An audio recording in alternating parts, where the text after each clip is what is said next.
তীব্র হয়েছে LP gas সংকট।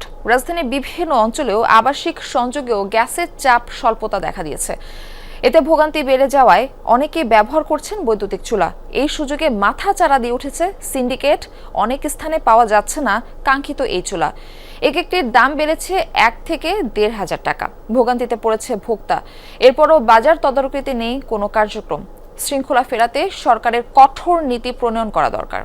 RFL gas stove hassle free auto ignition নিশ্চিত করে ঝামেলাহীন রান্না। আরএফএল গ্যাস স্টোভ নিরাপদ ও ঝামেলাহীন। বেশ কয়েকদিন ধরে এলপি গ্যাস সিলিন্ডারের তীব্র সংকট।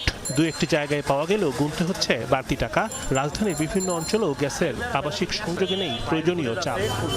বাসাবাড়ি কিংবা হোটেল রেস্তোরাঁ রান্নার ক্ষেত্রে তৈরি হয়েছে ভোগান্তি। বিকল্প হিসেবে চাহিদায় তুঙ্গে বৈদ্যুতিক চুলা। এই ক্ষেত্রে বাজারে পাওয়া যাচ্ছে 2 ধরনের চুলা, একটি ইন্ডাকশন, অন্যটি ইনফ্রারেড।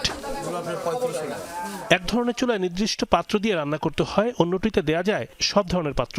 এলপিজি সিলিন্ডার সংকটে এসব চুলার দাম এখন লাগামহীন। অনেক স্থানে পাওয়াও যাচ্ছে না কাঙ্ক্ষিত চুলা। যে চুলা ছিল আপনার 4,300 বা 4,500, সেই চুলা এখন 6,000 চাইতে আছে, 7,000 চাইতে আছে।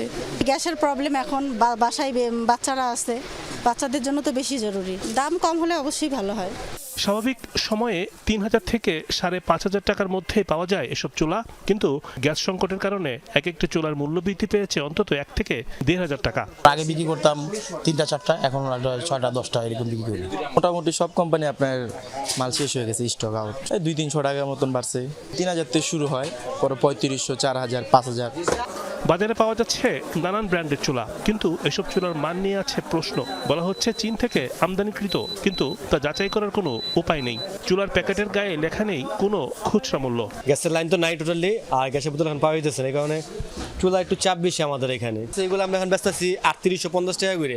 আপনি অন্য মার্কেটে যাবেন বা রিসেন্টলি কিনছে 4,500 করে বিক্রি করতেছে।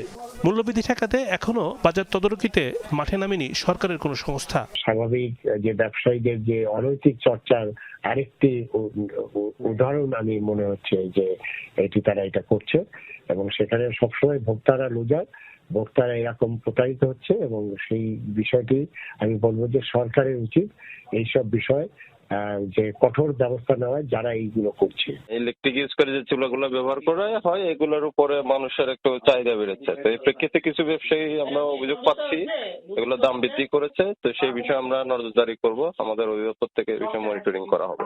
বৈদ্যুতিক চুলার বাজারে শৃঙ্খলা আনতে এই খাতের জন্য সঠিক নীতি প্রণয়ন করা দরকার।